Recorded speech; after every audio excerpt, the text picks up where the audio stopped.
Welcome back to the Break Free Podcast for another episode. Happy Monday, everybody. And it is a happy Monday. It's the start of a new week where I get to be here with all of you, helping you break free from debt and financial stress and move towards joy. I'm Ben, as always, the co-founder and host of this podcast, co-founder of the nonprofit Upsolve, the full founder of this podcast, get it right. And I'm super glad you're here because this podcast is going to help you move towards financial freedom. Whether you're here to learn about debt relief or find new ways to empower yourself financially, you've come to the right place. Now, today is an extra special Monday because it's Martin Luther King Day. And today, as we honor the legacy of Dr. Martin Luther King Jr., I'm reminded of his powerful vision for justice and equality. You see, Dr. King believed in breaking down barriers and empowering people to rise above their circumstances. And in many ways, his vision resonates deeply with the work that we're going to be discussing today. And it's actually one of the inspiring principles of Upsolve. Just as Dr. King dreamed of a world where all people could live with dignity and opportunity, today's topic is about empowering you to take control of your financial future and create a life filled with hope and possibility. I hope you're inspired. I am. Let's get into it. So before we dive in today, let me share this quick disclaimer. I have a law degree and a lot of experience with personal finance, but I'm not a licensed attorney or a financial advisor. This podcast is about sharing my journey and the tools that helped me and have helped others that I've helped along the way. For specific advice, you should consult a qualified attorney or financial advisor. Now, in our last episode on Friday, we explored how to get free legal aid for debt relief. We covered where to find help, how to overcome challenges like long wait times, and how tools like Upsolve can supplement those resources. If you missed that episode, go back and check it out. It's packed with actionable advice. Today, we're diving into something that confuses a lot of people, which is the Chapter 7 means test. Means test. Even the name is terrible, right? Like means sounds like mean. Come on now, guys. Come up with another name. The Chapter 7 bankruptcy means test. It's not as scary as it sounds, but it can be complicated, and I'm going to help break it down so that you understand what it is. The means test determines whether you qualify for Chapter 7 bankruptcy, and we're going to break it down step by step. Let's jump in. So as always, on this podcast, we like to back up what we say with additional information as evidence for you to do research on your own. So if you want to learn more about the means test, check out this article on upsolve.org. It's linked in the description below. Or if you're online, it's linked in just the description if you're not viewing the video version. And it covers the topics from this episode in detail. You can see the article here, run through all the sections of it. And as always, you can check out upsolve.org, click the free debt help button and run through our TurboTax style screener that helps determine what debt relief options will make sense for your specific financial needs. Now, as part of that, the bankruptcy tool will take you through the means test and ask you the questions to see if you pass it. So it can be a cheat code. It's good to understand, but it'll walk you through that flow so you don't have to worry about it. Okay, let's get started. Now, I've mentioned this before, but when I first decided to file for bankruptcy, I was super confused by the means test specifically, mainly because my income had fluctuated a ton over the last few years. I was working as an independent contractor for Instacart, for Uber, for Lyft, right? So who's my employer? How much money do I really make? If you've ever driven for rideshare companies, sometimes you don't get clear reporting and it's like, what is going on? So what even is my income? On top of that, I had random sources of income like paid clinical tests where I was taking medications for money and donating plasma and things like that. And before all of that, I'd been making a ton more money. So I was in a really confusing financial situation. And my question was is the court looking at how much money I make now? Are they looking at how much money I made last week when I got paid by this medical study? What is going on? What do I report? And what determines whether or not I pass this thing? Trying to figure out how to report everything and complete the means test felt like solving a puzzle that didn't have all the pieces or that had too many pieces and they were the wrong colors and shapes. And even after I submitted my application, I was worried that I'd done it, my bankruptcy forms. I was worried I'd done it wrong and that something was missing and it wasn't going to be approved. It was honestly pretty nerve-wracking, to say the least, right? I spent weeks. I know I mentioned in the first episode how I had stacks of paper on my desk that were, it looked like I was living inside of a Mad Hatter's library at one point. I had so much going on. And so the fact that I finally got to the point of filing and I still was confused about this really bothered me. And that experience stuck with me. It's one of the reasons that I'm so passionate about what we do at Upsolve, because we've created tools that simplify the means test process so you don't have to deal with that same level of stress that I experienced. With Upsolve, we guide you through the step-by-step process of the means test, and we make it much clearer and more manageable. So head over to upsolve.org, take a look at that, and hopefully that will help you. All right, now let's dive in. What exactly is the Chapter 7 means test, and why does it exist?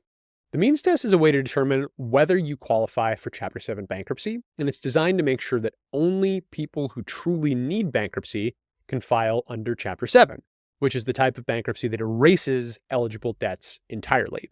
Here's how it works. First of all, you do an income comparison. This means that the means test looks at your income over the past 6 months, and it compares that income to the median income for a household of your size in your state. If your income is below that median, you'll likely qualify. If it's above, you likely won't qualify. And you can find that pretty easily by going on the internet and Googling median income for my state.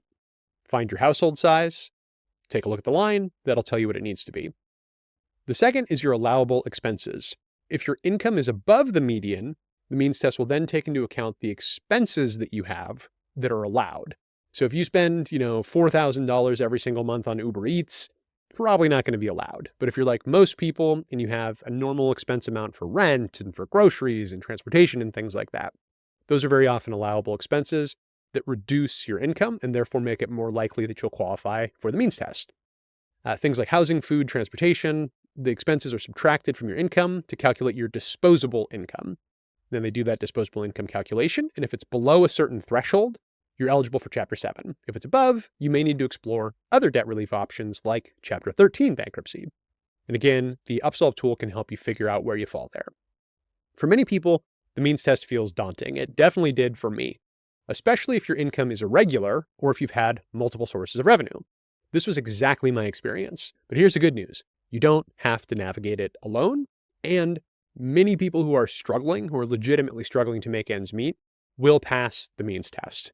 Not a guarantee, but we've had 17,000 people go through Upsolve who've passed the means test. So there's many people that this does work for. And at Upsolve, our tools will guide you through each step of the process.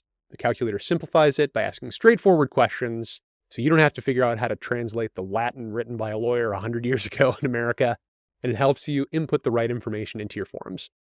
Upsolve is like having a bankruptcy guide in your corner, ensuring that you don't miss anything important during the means test process. One common concern I hear is, what if I make a mistake? Great question. I was super worried about that myself. For me, when I went to the court clerk actually helped me correct it. Mistakes happen, but they're often caught during the review process. Still, using a tool like Upsolve Screener minimizes this risk significantly. It has checks and balances in it that look at what you enter and compares it at one point versus another to make sure you haven't accidentally made a mistake. And we also have a team that looks at the applications you submit to kind of help you make sure that everything in there makes sense and is likely to look good when you submit it to the court. Our means test calculator, it's designed to take the guesswork out of the process. Here's how it works. Go into this in detail. Obviously, if you take a look at it online, you'll get, firsthand experience. So I suggest you go there. But you answer a few simple questions about your income, your expenses, and your household size. The calculator then walks you through each part of the means test, explaining the rules in plain language. At the end, you'll get a clear sense of whether Chapter 7 might be right for you. I've mentioned this before, but you can kind of think of it as being like TurboTax, but for bankruptcy. It's free, it's easy to use, and it's tailored to your unique situation. All right, so what should you take away from this? The means test isn't as mean as it sounds. It's not scary. Many, if not most of the people that we work with at Upsolve ultimately end up passing it and eligible to file bankruptcy. The means test determines whether you qualify for Chapter 7 bankruptcy, and while it can be confusing, tools like Upsolve's calculator make it much easier for you to navigate.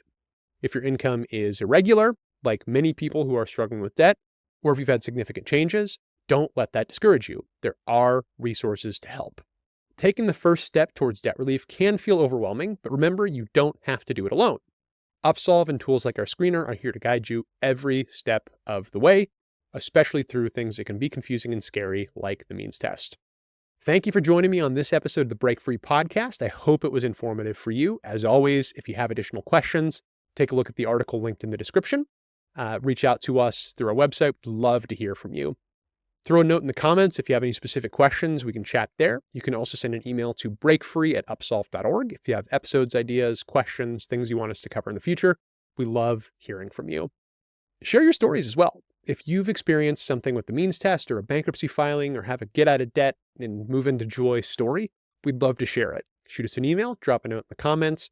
maybe your story can help other people inspire to get out of debt. All right. For those of you who are watching, you've seen how easy this is to access and use these free resources. Those of you listening, hopefully you've heard the same. And if this episode resonated with you, please like it, share it, and subscribe. That's the best way to help others discover these tools and to find hope in their financial journey, as well as to make sure you don't miss out when we release additional information about how to move away from financial stress and towards financial joy. Join us on Wednesday at 5 a.m. Eastern Standard Time. You don't have to be there at 5 a.m. If you do, kudos, 5 a.m. club, everybody. But join us then for our next episode. That's when it drops. And we're going to talk about rebuilding credit after bankruptcy, something that can be really scary. It actually kind of helped push me away from bankruptcy for a long time, but ultimately ended up not being as big of an obstacle as I thought it was. Tune into that next episode to learn why that is the case. And remember, no matter where you are in your debt relief and financial joy journey, there's always a way forward. I'm Ben, and I'll see you next time for another episode of Break Free.